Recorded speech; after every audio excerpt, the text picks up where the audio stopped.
Hello friends, कल हमने pronoun का चैप्टर स्टार्ट किया था। उसमें इंट्रोडक्शन, काइंड्स एंड कुछ रूल्स देखे थे। आज हम उससे आगे कंटिन्यू करते हैं। Use of it, natural incident जैसे सीजन, वेदर, अर्थक्वेक आदि या टाइम, डे, ईयर को बतलाने के लिए इफ का प्रयोग किया जाता है, इट का प्रयोग किया जाता है। इसे नेचुरल या इंट्रोडक्टरी इट कहा जाता है। जैसे it is winter, it is 5 o'clock, it is Monday, it is raining.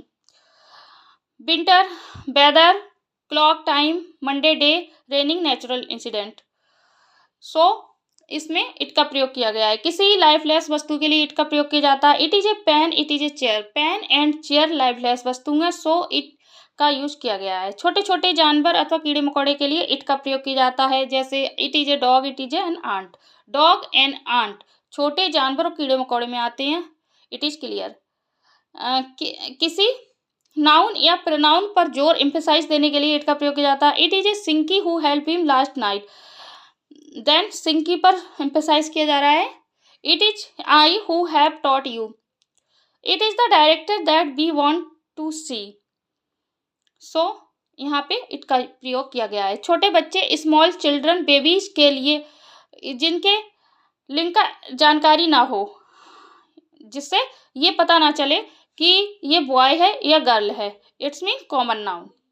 The child was playing with its toys, it's use किया गया है। The baby is crying because it is hungry. Baby means ना तो girl है ना boy है, पता नहीं है, इट का प्रयोग किया गया है। Here child babies are not known whatever boy और गर्ल। ऑर्डर ऑफ प्रोनाउंस, जब किसी वाक्य में दो या दो से अधिक प्रोनाउन का प्रयोग किया जाता है तो उसका ऑर्डर निम्न प्रकार होता है। 2, 3, 1 second person, third person, first person सामान्य वाक्य में। But 123 1, 2, 3 first person, second person, third person, जब वाक्य में दोष, भूल, पाप आदि स्वीकारने का अर्थ स्पष्ट होता है तब हम 123 लगाते हैं। जब हमें सामान्य बात मिलती है तब हम 231 लगाते हैं। जैसे you, I and he have to help her, ये गलत है। क्यों? क्योंकि हमें पहले सेकंड पर्सन, फिर थर्ड पर्सन, फिर फर्स्ट पर्सन लगाना है। You second person, he third person and I first person have to help her, it is correct. But I, he and you have committed a sin, a sin एक पाप है, then इसमें 123 लगेगा। You, I, you and he have committed a sin, it is correct. पुनः I and he are late, गलत है। क्यों? क्योंकि हमें सामान्य वाक्य है, देन पहले थर्ड पर्सन लाना होगा, फिर first person. He and I are late. परंतु you and I have committed a crime, crime की बात हुई है या इट्स मीन पाप की बात हुई है, तो 123 लगेगा। I and you have committed a crime. Reflexive pronouns, जब फर्स्ट पर्सन और सेकंड पर्सन के पॉजेसिव केस तथा थर्ड पर्सन के ऑब्जेक्टिव केस के सिंगुलर में सेल्फ और प्लूरल में सेल्फ लगाकर एक नया प्रोनाउन बनाया जाता है, हम उसे रिफ्लेक्सिव प्रोनाउन कहते हैं। जैसे myself, ourself, yourself, yourself, himself, herself, itself, themself. Self या सेल्फ्स लगाकर रिफ्लेक्सिव प्रोनाउन बनाया गया है, एक नया प्रोनाउन बनाया गया है। absent, present, avail, enjoy, introduce, busy, content, pride, hurt, cheat, prostrate, absent, satisfy, ले इत्यादि वर्ब्स के बाद रिफ्लेक्सिव प्रोनाउन का प्रयोग किया जाता है। ये आपको लर्न करनी है। The teacher absented from the class study, गलत है। क्यों? क्योंकि absent के बाद हिमसेल्फ आएगा। The teacher absented himself from the class study. They enjoyed in the party, गलत है। क्यों? क्योंकि enjoy के बाद themself आएगा। The enjoyed themselves in the party. She pride on her beauty, गलत है। She prides herself on her beauty। She introduced to her minister, गलत है। She introduced herself to the minister। Rule number 3, demonstrative pronoun, जिस pronoun का प्रयोग वाक्य में निकट या दूर के नाउन का बोध कराने के लिए किया जाता है उस प्रोनाउन को हम डिमोन्स्ट्रेटिव प्रोनाउन कहते हैं। जैसे this, that, these, those, such. This का प्रयोग निकट की वस्तु को व्यक्त करने, निकट की वस्तु या व्यक्ति का बोध कराने के लिए किया जाता है। ये सिंगुलर है। इसका प्लूरल दीज होता है।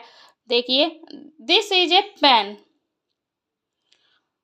दीज आर ए पेन्स गलत है। दीज आर पेन्स गलत है, सॉरी सही है। क्यों? क्योंकि दीज प्लूरल नाउन है, प्रोनाउन है। दिस इज पेन्स गलत है। दैट का प्रयोग दूर की वस्तु या व्यक्ति का बोध कराने के लिए किया जाता है। ये सिंगुलर है और इसका प्लूरल दोज होता है। That is a pen, those are a pen गलत है। क्यों? क्योंकि सिंगुलर है। दोज आर पेन्स राइट है। क्यों? क्योंकि दोज प्लूरल प्रोनाउन है। दैट इज ए पेन्स गलत है। रिलेटिव प्रोनाउंस, जिस प्रोनाउन का प्रयोग वाक्य के दो भागों को जोड़ने के लिए किया जाता है उसे हम रिलेटिव प्रोनाउन कहते हैं। चूंकि इस प्रोनाउन का प्रयोग वाक्य के दो भागों को जोड़ने के लिए किया जाता है इसलिए वाक्य में प्रोनाउन के साथ साथ कंजंक्शन का भी काम करता है। ये है हु, हुज, विच, दैट और व्हाट। यदि वाक्य में व्यक्तियों के लिए सब्जेक्ट के रूप में रिलेटिव प्रोनाउंस का प्रयोग करना हो तब हम हु का प्रयोग करते हैं। अर्थात हु का प्रयोग उस नाउन या प्रोनाउन के लिए किया जाता है जो वाक्य का सब्जेक्ट होता है। हु सब्जेक्टिव केस में आता है। चूंकि हु का प्रयोग रिलेटिव प्रोनाउन के रूप में सब्जेक्ट के रूप में किया जाता है इसलिए हु के बाद वाले वाक्य में हु के लिए वर्ब का प्रयोग अवश्य किया जाता है। हु के बाद प्रयोग किया जाने वाला वर्ब हु के पहले किए गए नाउन या प्रोनाउन के अनुसार होता है।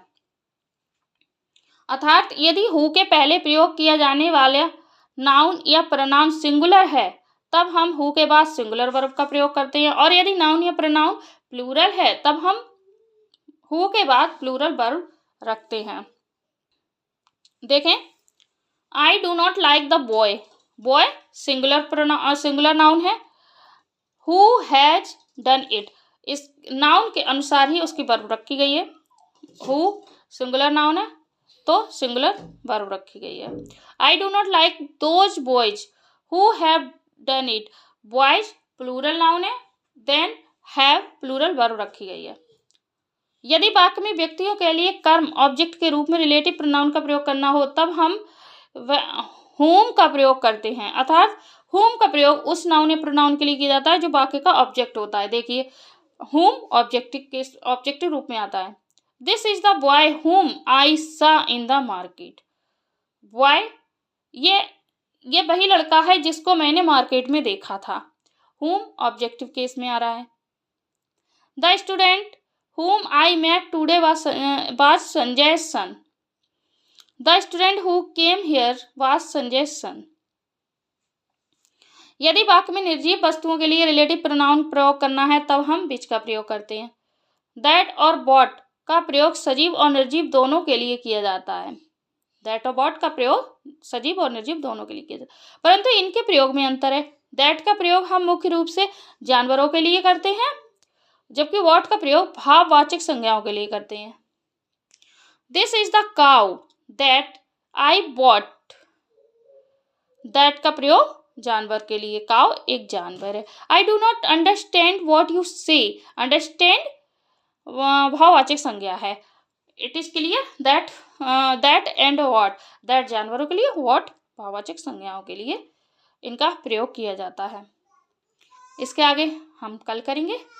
Thank you watching this video. Content अच्छा लगा हो तो लाइक, सब्सक्राइब एंड शेयर करना ना भूलें। Thank you, bye bye.